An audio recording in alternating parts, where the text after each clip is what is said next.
On en vient aux affaires scolaires. La parole est à Philippe Darula. Merci, monsieur le maire. Alors, tout d'abord, plusieurs délibérations. On les présente une à une, peut-être. Ce ne le sont pas. Oui, bon. La première délibération porte. Il s'agit des subventions qui doivent être accordées aux lycées municipaux. Alors, des subventions de fonctionnement, normalement, c'est quelque chose que nous n'aurions plus bientôt, du moins à partir de septembre 2020, à voter dans notre conseil, puisque, comme vous le savez, vous devez le savoir, que les conseils municipaux vont passer sous la compétence régionale en septembre 2020.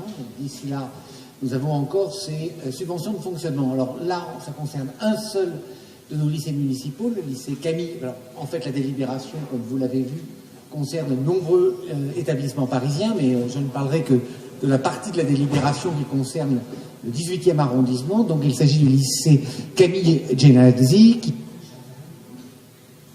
de subventions, notamment une qui nous avait été beaucoup demandée, de façon à ce que ce bel établissement qui travaille sur l'automobile soit signalé aux riverains, aux passants. Il n'y a aucune signalisation suffisante de cet établissement et cette signalisation est comprise dans la subvention de 21 177 € qui lui est proposée.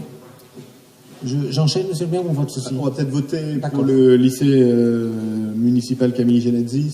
Il n'y a pas de difficulté, puisqu'ensuite on en vient au collège et vous pourrez peut-être présenter les 4 délibérations, les 3 délibérations concernant les collèges d'une traite, pas de difficulté.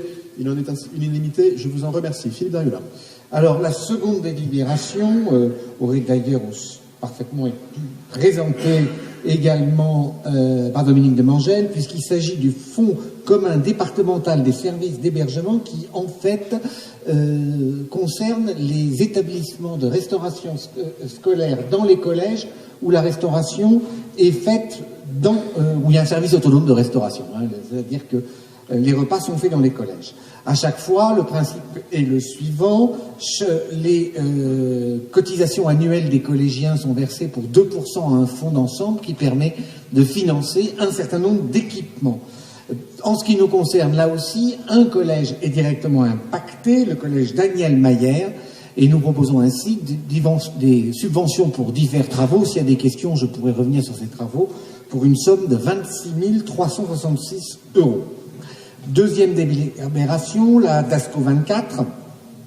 Il s'agit là de crédits de fonctionnement pour des travaux dans les collèges publics parisiens, essentiellement sur 2 budgets essentiels, l'informatique et le renouvellement du budget pour les salles. Nous avons donc là le fonctionnement habituel de nos collèges. Nous proposons de voter cette délibération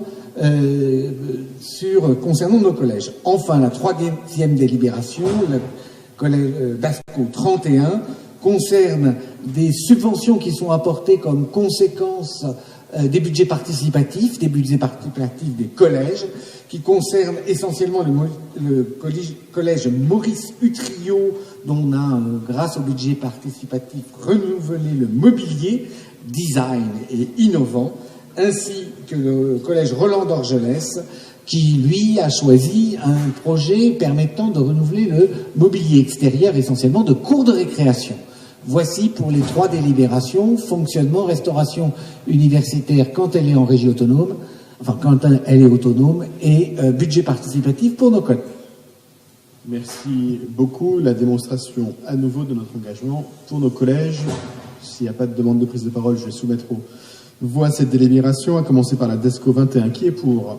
Unanimité. DASCO 24, même vote. DASCO 31, même vote. Je vous en remercie.